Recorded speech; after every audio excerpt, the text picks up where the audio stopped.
Hope everyone's having a good day. My name is Shannon Williams. I'm the CEO of the Home Furnishings Association, and today we are going to be having a chat about government affairs and how it's going to impact the home furnishings industry this year. Today we're going to talk a little bit about what just happened with the election, what the new administration means for the home furnishings industry. We're going to talk about some legislative updates and how to navigate the new regulations that are on the forefront. And then also just talk a little bit about HFA's advocacy efforts and how you can participate, get your voice in the process. As a reminder, this webinar is being recorded, and if you'd like to rewatch it, you can find it on demand at myhfa.org/webinar. If you have any questions during our time together, just hit that Q&A button at the bottom of the screen, and I'm going to try to get to as many questions as possible. And before we get started, I want to thank Synchrony, who's our Education Thought Leadership sponsor, and makes these really possible. So thank you, Synchrony. Let's go ahead and jump in. I want to introduce our experts. First, we have Chris Andreessen, who's the Vice President of Dutco Grayling. He's HFA's lobbyist, and he's been working with HFA for more than a decade to really help create detailed legislation and executive strategy. His experience in workforce development, consumer products, manufacturing, retail technology, and a lot of other areas has helped guide and align the collective voice of retailers in our industry on issues like tip over and tariffs, port strikes, de minimis, minimum wage requirements, and even small business administration policy. So many issues. Joining us in a few minutes will be Bill Simmons, who is the managing partner at Dutco Grayling. And Bill, after working in business for several years, Bill had started his career on Capitol Hill as a legislative assistant and worked on issues like appropriations, transportation, energy, communications, taxes, banking, agriculture, the environment. He has been with Dutco for more than 20 years and works alongside Chris, really tackling a lot of these issues that have been impacting every single person on this call. And here we are. Good to have you here, Bill. We're jumping right in. We just got you introduced, so welcome. Thank you. So let's start here. The last 3 days, we have seen dozens of executive orders. When I saw this list, I think we're all aware that there's a lot of things happening. And I don't even know how we can scratch the surface with an hour together. So good thing we have a lot more time. Can we just start? Can you guys highlight some of the issues that have come up so far that really are likely going to be impacting our industry or that our retailers need to start paying attention to? You bet. Absolutely. So I think the first thing, very topical that we've been talking about a lot, Shannon, not only just with you, but with HFA members and the industry at large, has to do with trade and tariffs. So a couple of connecting issues to that is, the president declared national emergencies, one of which was on the southern border. So that, of course, implicates Mexico, and this will be important to the next part of this conversation. Then there's also an energy emergency that's been declared, and there were some executive orders related to that. That particular executive order could implicate Canada, which again will be important to this discussion because one of the other executive orders had to deal with, it was entitled an America First Trade Policy executive order. And this is where you see the connection and correlation to tariff policy. Of course, on day one, there was some fear that the president would unilaterally either increase tariffs on products imported from China or levy additional tariffs on goods coming from Canada and Mexico, 25%. So far that hasn't happened, but through declaring those national emergencies and then through some of the elements of the America First Trade executive order, those national emergencies would allow the president to invoke powers under the International Emergency Economic Powers Act, IEEPA, which allows the president to regulate trade and imports. And so you can see, again, with this innuendo around Mexico and Canada and China having these emergencies declared kind of sets the stage for that. And how that would then apply to China potentially is some of the comments that he's made suggest that China is transshipping fentanyl to Mexico to then be smuggled across the border. And so what we've seen is that executive order, had tasked his staff with giving him several options sometime by April 1st. But at the same time, Trump has already had several different press conferences, press gaggles. He's mentioned February 1st. And so really, I mean, quite frankly, I think Bill and I would agree on this. Tariffs are a moving target. They could essentially come at any time. I know that there are some dates out there like February 1st, April 1st, but really, I think we have to be mindful that the tariff strategy is one that this administration wholeheartedly believes in. We've seen the impact to our industry, not just from a supply chain perspective, but then from pricing to consumers and then also to retailers, given the current Section 301 tariffs. One other thing to note is at the end of the last administration, or I should say at the end of the last Trump administration, so in 2020, at the end of that term, some folks may recall that there were Section 301 investigations, which that's another mechanism to apply tariffs. There were investigations opened into Vietnam related to currency manipulation and illegal logging. Those are essentially dormant, right? They weren't completed, but they could be restarted at any time. And so you can see some of the elements within the executive order talk about currency manipulation. That would implicate potentially Vietnam.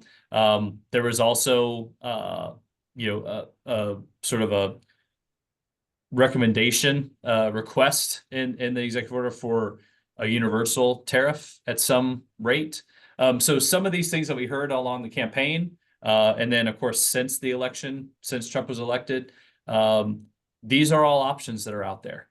Timing is really uncertain, but I will say, if folks remember, 5-6 years ago, when we were going through the Section 301 process, we had different lists that came into effect at different times. There was a notice and comment period. HFA submitted comments. They provided oral testimony on these things.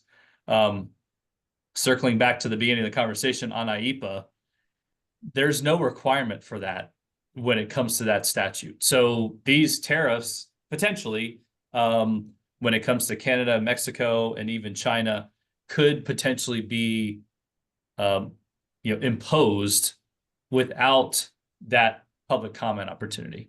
Then the question becomes, is there a process for exemption, like exempting products on the front end or excluding products on the back end? We saw that during the Trump administration the first time, sort of a continuation of that during the Biden administration. But I think there's a lot of companies, a lot of industries that are wondering, like, is the juice even worth the squeeze on that? Because there was an open exclusion process when the last administration just ended that would provide exclusions through May 31st of this year. And there were no exclusions even given. So, the process takes a long time. You don't know the outcome. It's really difficult to plan. And so I think, some of the messaging from HFA and other industries is going to try and account for that to help this administration try and give more transparency and just let in this case, the retail sector industry understand what we're dealing with. Because right now, again, we're subject to the whim of the Sharpie when it comes to signing these EOs. And, I would say the trade piece, the tariff piece, is probably on a lot of people's minds, certainly something that we're following really closely and involved in a lot of different discussions related to that.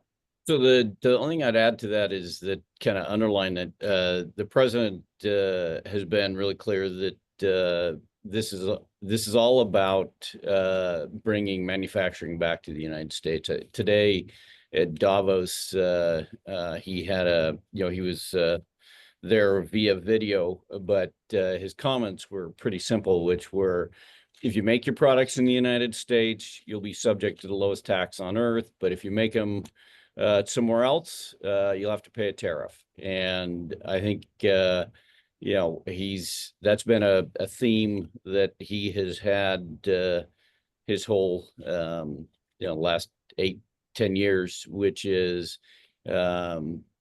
first Trump administration, he used tariffs, and he's made no secrets about the fact that he plans to utilize them to try to bring back as much manufacturing as possible. Another, yeah. Oh, go Oh, ahead, Bill. oh no, sorry. I was going to say the other big piece that that happened this week deals with immigration policy. So I'm sure you probably have employees, those around you that are wondering where all that goes. Kind of some of the things that he did do. He declared a national emergency at the U.S.-Mexico border, and he's authorizing deployment of actual U.S. troops to go down and monitor and help construct the border barriers. He has suspended the U.S. refugee admissions program, USRAP, for at least 90 days.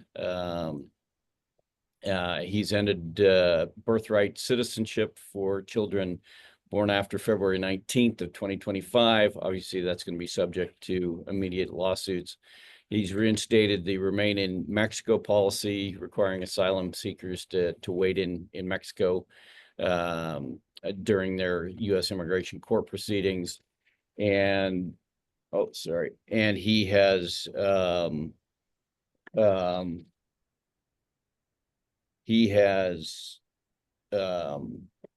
made it clear that there will be detentions, detainments, and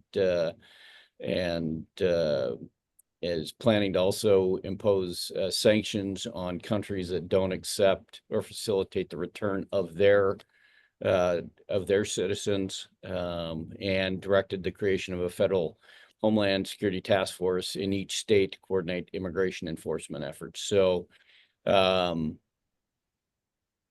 that's just on those two fronts, and obviously there's a bunch of other things that have taken place as well. Yeah, one other thing I would flag for folks on the call and just the industry generally is, and we saw this during the first Trump administration, there was an executive order around a regulatory freeze. And I know that that's something obviously that we've been heavily involved with for the industry on a number of different regulations, be they at CPSC, the Environmental Protection Agency, EPA, or other agencies. And so there's essentially a period of review, but nothing on the regulatory front is moving forward at this point, especially those things that have not been published and finalized in the Federal Register. But the order also extends to those final rules that have been published in the Federal Register but aren't effective yet. So there's a few things I think related to the furniture industry that we'll continue to monitor there. But just wanted to point that out. And then when you think about one of the other, it was probably not one of the more reported on executive orders, but one of the first ones was around lowering prices for American families, which again may run counter to the tariff and trade piece, as we'll probably get into. But there was a big focus in that executive order around how the cost of housing, and I think obviously that's a critical input, if we can call it that, for home furnishings and retail sales as it relates to that. And so trying to create a nexus, I think, with our association, our members, and that effort around lowering prices for families, but also understanding the connection between housing supply, the cost to not only purchase a house, but then furnish that. What does that look like for the American family? We know that those costs have gone up over the last 4 years. And so trying to work with stakeholders in Congress, stakeholders in the administration to help position, furniture retailers around that particular notion, but also pointing out where some of these other EOs may run counter to that is something that we'll be focused on here in the near term. So the other thing I think people may be of interest, or at least it's of interest to your teenagers that you might have around you, is what's going on with TikTok. So as you all know, Congress passed legislation. The Supreme Court upheld that, and it is to force a sale or shut down TikTok. President Trump signed an executive order that provides a pause to that for 75 days. So TikTok can continue to operate until April 5th of 2025. This is now all though subject to what could be legal challenges against that action. The law that was passed, signed into law by the President Biden, provided for a 90-day extension, quote, if there's significant progress towards a sale. And so the question's going to be right now is there significant progress towards a sale? I think the president thinks that there's a lot more leeway for him when it comes to TikTok, but several senators have been very clear to remind him that there's not much wiggle room when it comes to the actual language that's in the law. So I want to go back to really that first big point that you made, Bill, which is the whole goal here is to bring manufacturing back to the United States. Yeah. And I've run these numbers a bunch of different ways. Just in China alone, there's millions of people working in the furniture space and manufacturing furniture. And if you look at, there's about 8 million manufacturing jobs here in the United States. And if you look at our unemployment rates, assuming like 20 to 30% of those have the skill set to work at that level in that way, we're talking about 1.5 million jobs. Yep. We're talking about just in the furniture industry, more than 2 million jobs. We're not talking about automotive. We're not talking about every other form of transportation that's being manufactured. We're talking about clothes, raw material. Like our economy we are not set up to be a manufacturing country. And so my question is this intent to drive automated manufacturing and we're just going to have to deal with supply chain woes until then? Or is this really about just putting enough pressure on China that there is a fear and an outcry from the people, maybe to the government? That's a great question. I think it's in and all the above. I think, if you go back and look at our traded partners in 2016 and, who ranked in there and such, China was, has been the lead of that. From 2016 to 2020, though, that did, China took a considerable hit in terms of trade directly with the United States, and countries like Vietnam and Indonesia and Malaysia and others saw the bulk of that. I think that a cornerstone to the president's policies is he believes that we do need to return as many manufacturing jobs to the United States. You're absolutely right. Right now, we only have about 8 million of those, and unemployment is still real low. So it's not a lot of movement in terms of that. But I think regardless of the facts, I think he is extremely committed to trying to bring back as many manufacturing jobs as possible. And, if you look at what Chris might disagree, but I think one of the things that gives us a good glance of where his thinking is the port strikes. He sided with labor when it came to their pushback on automation. So I think, President Trump is all about manufacturing jobs for individuals. And I think that's, regardless of the facts, I think that's where he continues to push. Yeah, I think that's right. I think, Shin, you're sort of touching on a point where, when you think about if we shift to Congress, obviously it's administrative priority too, looking at the big effort in Congress will be around this, tax spending budget reconciliation package that they're looking to pass. A lot of that has to deal with remaking the tax structure to be more conducive to companies bringing operations back, bringing employees back to the United States.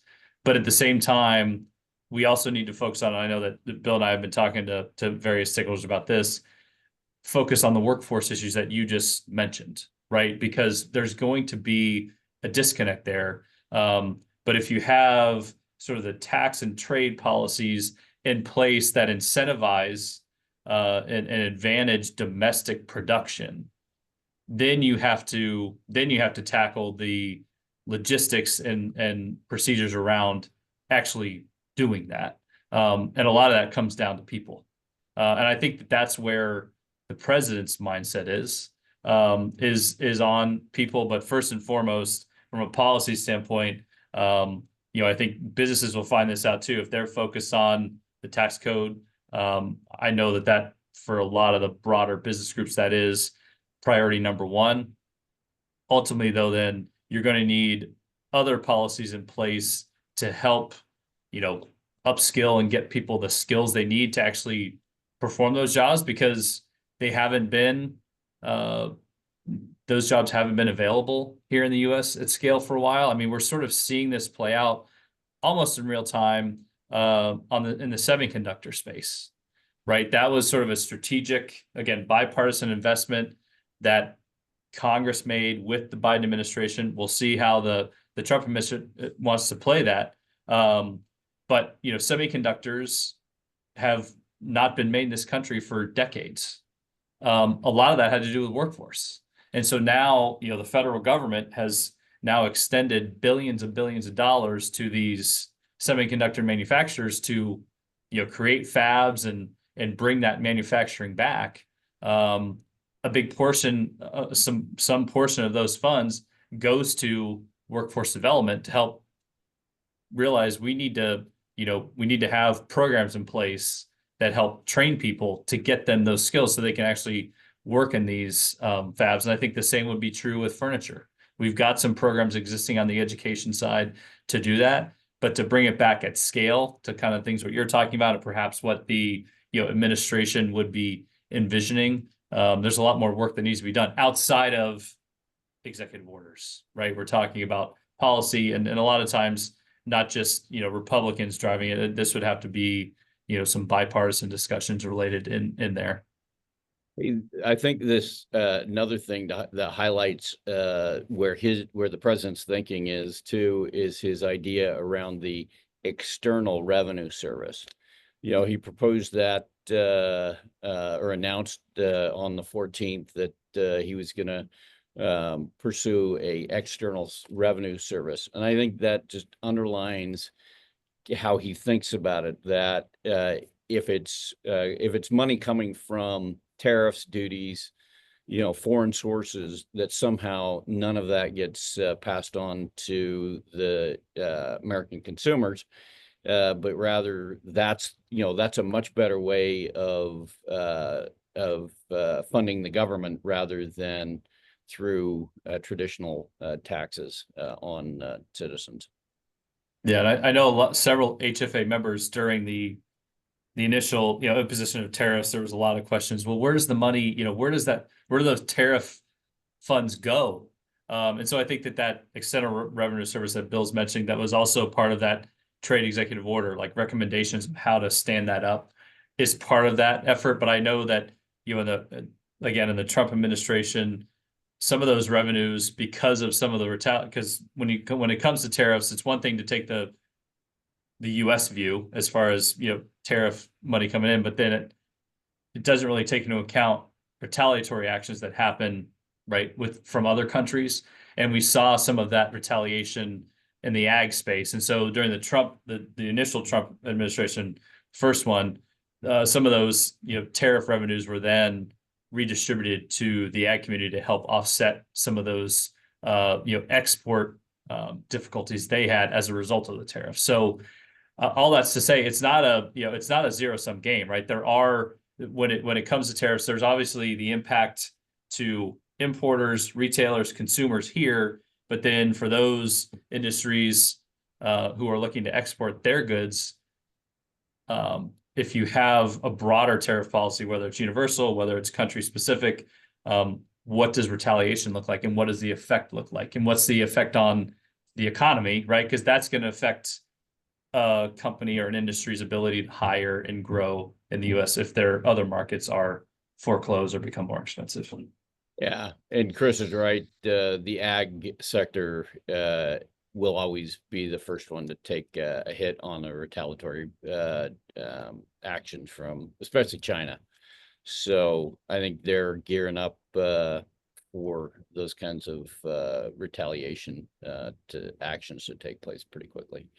Guys, I'm struggling with the numbers because the math for me is not mathing. I'm thinking like our industry's taking in what 67% are imports, 30 to 40% is produced domestically. However, of what's produced domestically, at least half of that raw goods are coming in through imports. So anybody that's either sourcing raw goods outside of the US or manufacturing outside of the US is going to take, if it comes from China, regardless of where that number is, I think the talk has been what 60%.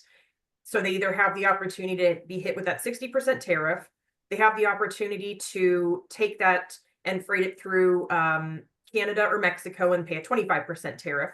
They can move a supply chain and production to another country, Indonesia, India. I've heard Africa thrown out there as an untapped source of talent that could, a workforce that could be developed. Go back to Vietnam, and we're looking at a 10 to 20% tariff. And I was just looking at some like the unemployment numbers in those areas, and there is not a large unemployment base in some of these things. Like something like Vietnam is sitting at what, like 1% unemployment or less. Like there's 500,000 people that don't have jobs. When you look at the areas where supply chain could move, where there is workforce, you're talking about groups like Palestine, and like we're obviously not manufacturing there. So if those are the options we have, and a manufacturer can bring things back domestically, we're talking about a 4x increase on manufacturing costs per person, or they have to look at supply chain, like the automation. And I'm only seeing one manufacturer today that has been spending the last half of a decade or longer investing in automating their assembly lines. And so I'm thinking about the supply and the demand of this, the money, like just looking at tariffs and the increased cost, that, one of the things you were talking about is, Chris, as you mentioned, affordability. I do not see any world, just in furniture, not to consider every other good, where this production, being a consumer, becomes more affordable for the average family. Yeah, correct. Yeah, and I think at a certain point, Shannon, I think the administration has to decide where its maximum pain point is, because it's the balance that you just mentioned, the realism of the vision of bringing industries and jobs back to the U.S., but also balancing that with affordability, knowing that over the last 4 years, voters, right, the American public voted, sort of overwhelmingly on that one particular issue. And what you're talking about is, when we think about tariffs, just taking that as an example, we know as an industry that those are inflationary. We know that those have contributed to inflation, and given the statistics you mentioned, as far as the splits for our industry, as far as the percentage of imports versus domestic production, and like you said, there's varying degrees of domestic content and production in the industry. This particular industry has been disproportionately hit with inflation based on those stats and tariffs. And when you would see, I'm just remembering, and some of the conversations we would have, whether it be in the DC fly-in or some of our other internal discussions, when you would see the baseline inflation number reported out 7, 8, 9%, right? The furniture number, the home furnishings number, was always at least twice that, mostly more. And but that wasn't necessarily reported on, right? Because that was like a sector number. And so that was what we were trying to talk with members, the administration, right? Both sides, about the impact specific to our industry, which is where we should focus our efforts and help them understand why that dynamic is so different. And one of the things that we were able to point to was, during COVID, when of course there was a lot of economic uncertainty, let's face it, home furnishings was one of the strongest segments within the economy at that time. A lot of that, there was a lot of factors that went into that, but now, of course, a a lot of business was pulled forward by, 1, 2, 3 years. And we know right now that that furniture retail is depressed, if you will, right? It's a struggling segment, but how do we get that segment back to that point where it really is an economic driver? Going to our customers and saying, well, gosh, now our products gonna be that much more expensive based on some of these policies where, like you said, the math isn't adding up. We can't really take advantage of some of these incentives as an industry to potentially lower prices. We have to, educate stakeholders on that reality. And maybe it's a harsh reality or one that we don't want to accept, but it's a reality like we're talking about. And then understand where that maximum pain point is for this administration. How much of it, because I think the president has said it, a lot of the, some of his senior advisors have said that, a little bit of short-term pain or inflation is worth tariffs and, national security and trade fairness and that sort of thing. But ultimately, how much more can the consumer bear before there's sort of broader economic disruption, which is certainly something that the administration does not want. And so I don't think we know where that is. I mean, we've seen 25% on, the vast majority, not everything, but the vast majority of imports coming from China. But like you said, if we're talking, I heard today that if there were to be a 25% tariff on Canada and Mexico, that's twice as much of an impact as far as goods go and volume as Section 301 from China.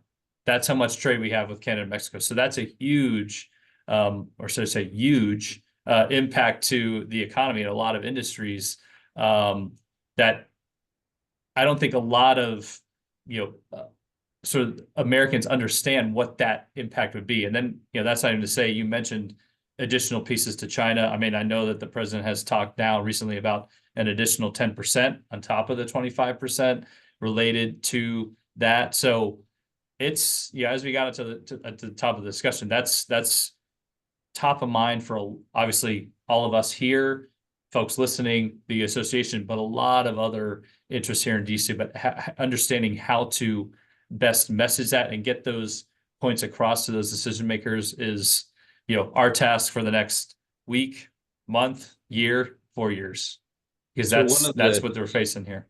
And one of the things, Chris was 100% right, where, President Trump and his administration are going to be very focused on where the inflation rate is.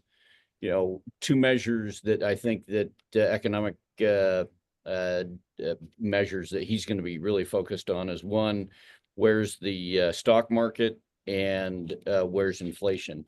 Having said that, though, if you go back and look at the period from 2016 to 2020, even with all of the tariffs that he had on at the time, if you guys remember, 2016 inflation was barely over 2%. Same thing in 2017, 2018. And then obviously 2019 actually had a decrease and got under 2%. And then 2020 obviously was the pandemic. But that's in his memory. I think he's saying, yeah, you guys are all saying this stuff, but no, doesn't work that way. So I think our job is going to be really going to be really tough and make sure that we focus on these focusing on what the inflation rate is in furniture, not just generally in that's out in the economy. We talked about the projected impact of the correlation between inflation rate and mortgage rate, because I think the new home sales is such a huge driver of new furniture sales. Yeah. And I think there's been a lot of discussion for several years that, we were expecting in September to start seeing rate tick down. We didn't really see that much. In fact, they had a little dip and then we actually started to go up a bit. And even though the Fed is, cutting basis points, based on everything that you're seeing in the stock market inflation indicators, and we're talking about inflating, what do you think is going to be happening around the home market? And that's such a huge I think you're absolutely right. I mean, home sales have been completely driven by inflation, or excuse me, interest rates. I'm sure, you're talking to a ton of people that would love to move or trade up or, get into the housing market, but the interest rates are just too high. I do think that another big measure, and we saw it from 2016 to 2020, is President Trump is highly focused on the federal funds rate and interest rates in general. I think he will continue to work with the Fed. I guess that's a nice way to say it, to try to get interest rates down as low as possible. Having said that, if inflation remains sticky, and higher for longer, there's not much he can do to move interest rates down. So I think it's largely, if after all of these tariff actions that he's taken, if interest rates move up, I think he would, that's definitely going to have a impact on where I think he starts to make some changes. Yeah, and I think it's a great point because, like you said, Shannon, I was one of those folks who was looking at, oh, okay, the Fed's lowering rates, yet the mortgage rates were just staying high. And so I think the administration will have to ask itself, if they go through all this and they don't actually address interest rates in a meaningful way, what have they actually done? Because I think, again, there's a lot of things to talk about with the election, but for a lot of families and Americans, they were feeling stuck, right? And so this idea that the interest rate is so high, it limits their choice. Fundamentally, they don't like that.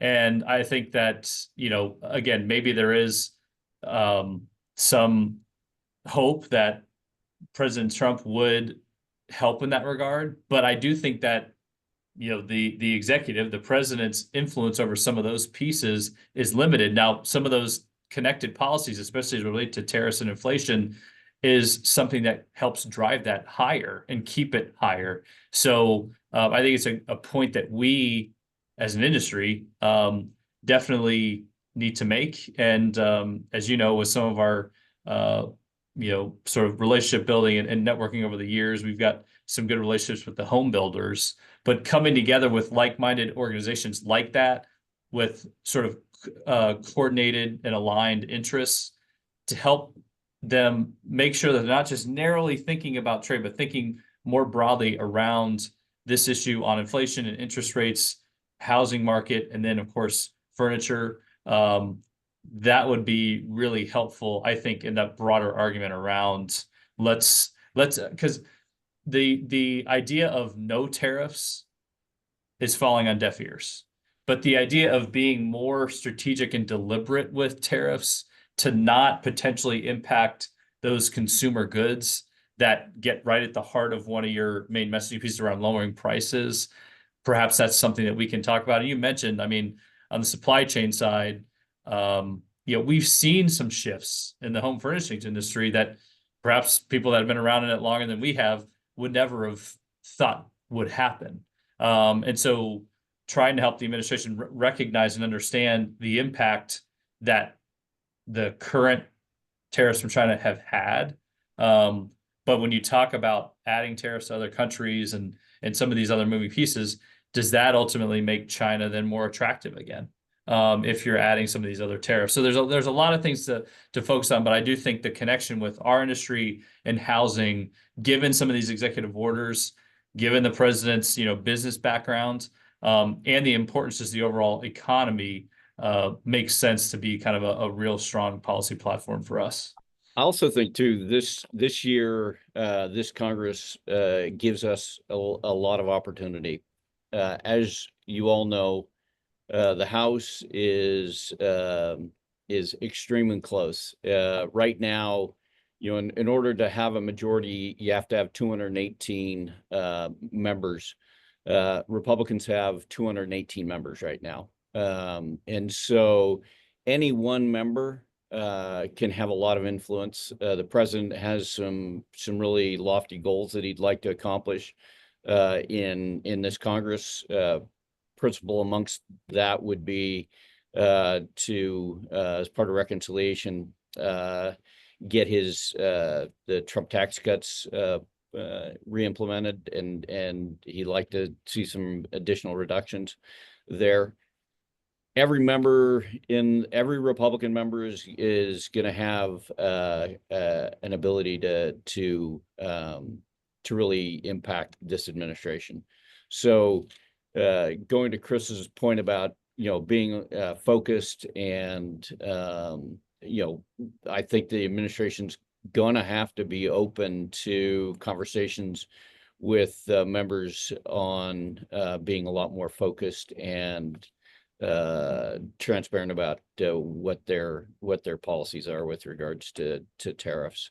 I think across the board kind of stuff is going to be really is really going to be tough to implement.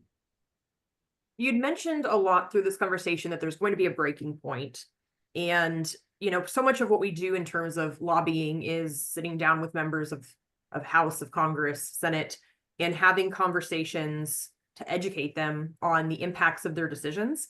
Yeah. And, I think one of the things that's challenging in this change is, where does that play in when the amount of executive orders is what it is and the pace that it is? So obviously, I think that part of what we always have to understand with President Trump is, he is shock and awe, and then he wants to see action. So for him, they've been planning this stuff out for months. The difference between 2016 and 2024 is pretty stark. They have been, he and his team have been working for months, planning out his first 100 days. And I'm assuming that, there's only so many things that he can actually, from a executive order standpoint, implement right now. And so I think, you'll have this, huge flurry of activity. And then, right now, he's only got one secretary that's actually been sworn in. And so he's got to get his staff in place. There's a lot of work to be done that to actually implement these executive orders, that when he doesn't have his people in place is going to be really hard. Yeah, and ultimately, Shannon, these executive orders can only go so far, right? And so then he'll need Congress to implement other parts of his agenda. But I think, again, the biggest focus, none of these executive orders will matter. None of this other stuff will matter if Republicans can't extend the Trump tax cuts. That is the legacy. That is the, priority 1 through 100. And so that's where the energy is going to be. And, there may be an opportunity there as it relates to tariffs, because we want to talk about potential relief from tariffs. While Congress may not be legislating tariffs, they can legislate an exclusion process that helps companies and industries, apply to get some of those things out, which we had talked about before. There may be ways to help make these arguments to these congressional members, and as Bill said, with especially on the Republican side, every member kind of being a free agent and able to extract something when they're trying to negotiate this. That's why Bill and I have been going back and forth whether, how easy this is going to be. It's going to be difficult, just given the dynamics that we have. And you mentioned a math problem. Well, Shannon, the House Republicans know all about math problems when they're trying to count votes, and they can only subtract 2 or something like that. But what impacts can we And again, maybe it's jointly with other associations, other industries, you know, really educate some important members of Congress to help them help their colleagues find religion on some of these things and understand, okay, we can't go this far because this is what I'm hearing from, you know, constituents in my district. You know, we're seeing some of that already. But I think that that's really going to be an important piece to this whole discussion, because what that entails is potentially leverage, right? Because they need that vote. There's nobody that they can take for granted in this process. And you know, every constituent based in the district in the House is feeling the housing crisis. They're feeling the pinch on inflation. And so connecting those issues up through those congressional members so they can take that argument when they're making these considerations, I think is the approach that we have to take. Again, there's a lot of things, you know, don't want to get too distracted by some of the efforts of the executive branch. As Bill said, those will be implemented over time once the teams are in place. But I think that, you know, focusing on the legislative piece and helping members of Congress understand, like you said, the consequences to their actions on the legislative front is going to be equally as important. One of the things you just mentioned was, you know, they're always counting the votes on that 218, you know, are we up to, are we down to, like, where are we sitting with there? And I think that it's interesting because I think one of the things we've seen over the last, well, we've probably seen it much longer, but I've been tuned in to seeing how much leverage an individual vote will have to push issues that are important to them, or they're using, holding up a bill for that purpose of leverage. And I think that this speaks a really big point to what you're saying, Chris, is we have to give them our ear and help them understand and educate on what's important, because without that, they are not going to act on your behalf in any way, shape, or form. And so one of the things we've been talking a lot about is we're reassembling how HFA approaches government this year. This is probably one of our biggest focuses, is how we have our voice unified and heard. There's two ways to get deeply involved. One is we're doing a fly-in. We're going to DC in May 14th through the 16th. And part of that is meeting with groups like the Small Business Administration or the Port Authority, you know, the New Democratic Coalition. There's a lot of different groups we'll meet with over big issues, maybe representatives from the CFPB. And then we'll be spending a day actually dividing and conquering and spreading out based on local constituencies, because it's going to make a difference. And so I've been talking to our friends up in Michigan, our friends over at Lazy Boy and some of the senior executives there, our friends at Gardner White, and you know, Amy Vernon and Melinda Winnington and Rebecca Reeder and Rachel Tronstein. They're going to be at this to give a voice. And the best thing that we could possibly do is to get more representation in front of our members, in front of your local constituents, where your vote in their district matters, especially as business. And so this is a call you don't hear often, but please, this is right now more than ever. We need you to get involved with this. Come and learn. This isn't about getting political. It's about making sure your voice is heard in this process, so that when people are standing up against bills or holding them up, they're doing it for you and to impact the area that you're operating in. And they're doing it with you and your business in mind. This is an education process. It's very fairly bipartisan. It's a very bipartisan process, and it's not as political as it is issue driven. It's a very, very incredible thing to be walking through the halls of the Capitol and watching the impacts that will be made from what we're doing. And we're going to be approaching this again very differently. Everyone that goes will be very briefed on the issues, have a position in what our collective voice is, making sure that you're primed on who we're meeting with. And it's going to be a really great thing. So please join us or jump on our GRAT calls. The Government Relations Action Team meets every other week. If you're interested in either, please message me, swilliams@myhfa.org. Just send me an email. I will get you looped in. The trip to go to Washington only costs you your transportation there. We cover the rest. So please come, please get involved. If nothing more than to learn and be part of something cool. So Chris, I'll pass it back to you because I know that we've been working on these efforts for quite a long time. Absolutely. And it dawned on me, we've had this conversation. You mentioned the New Democratic Coalition. We haven't talked about Democrats too much here, but they're also important to this process because let's face it, they took some election losses and they're sort of reassessing their priorities based on that. And so understanding again, sort of taking the politics out of it, Republican or Democrat, these are issues that are plaguing every district. And there may be, I mean, we've already seen a little bit of potential working together on an immigration issue, which probably couldn't have happened 1 year, 1 month ago, but it did already in this Congress.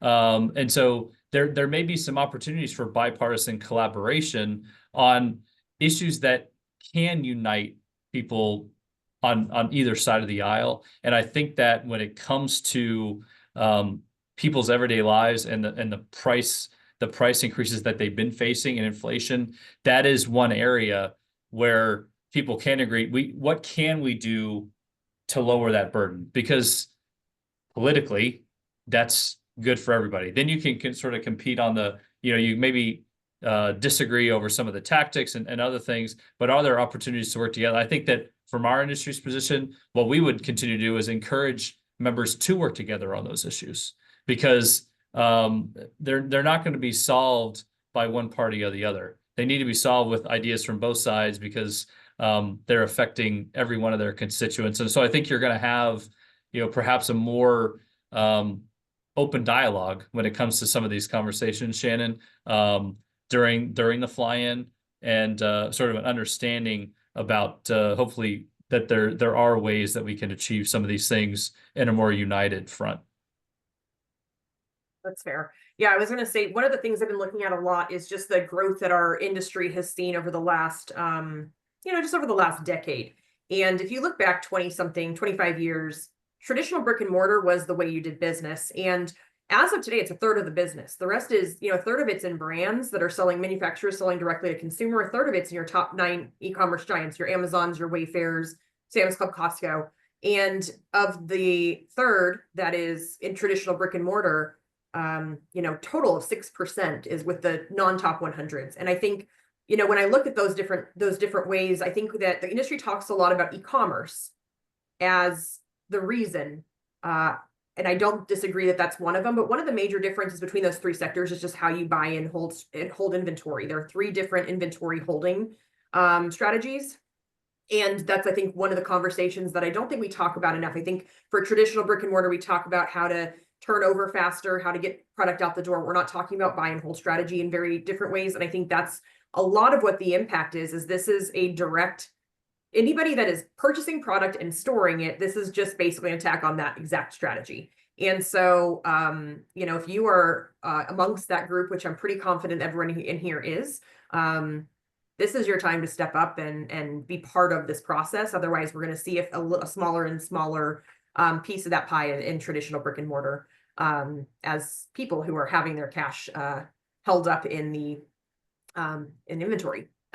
With those rising inventory costs, I don't see anywhere here where you're not going to see a 10% hit somewhere along the line to you, because it is paid by you, and having to be passed on to consumers, or completely change your operations to support those increases. And I think we all knew that this is a disruption that we're preparing for, but this was tough. And I mean, we've shifted our supply chains, but now this is no longer, we cannot run the shift anymore. This is all something that's going to come down to us. We have about 5 minutes left. What else do we need to discuss, or what else should people be aware of that we need to talk about, or that they need to leave understanding or knowing or just being aware of?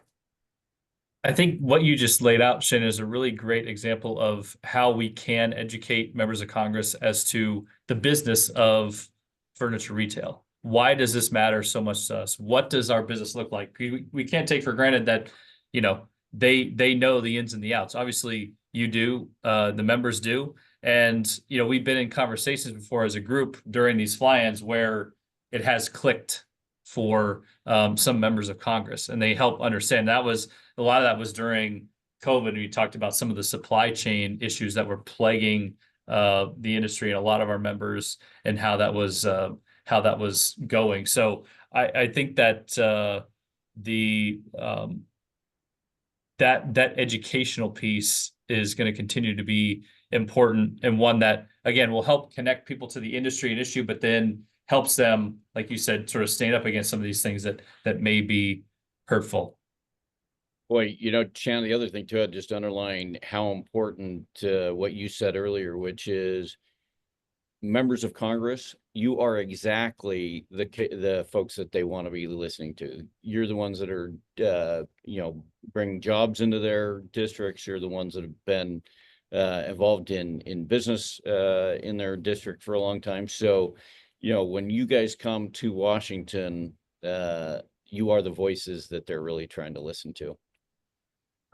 You guys, I mean, none of us would operate our business that way. Whenever I think we've all made big decisions without educating others on the impacts of those decisions and seeing disastrous things happen. This is basically getting an opportunity to have a seat at the table and help them inform what the downstream effects of that are, because they don't know. They're not sitting in these four walls. They are not selling furniture.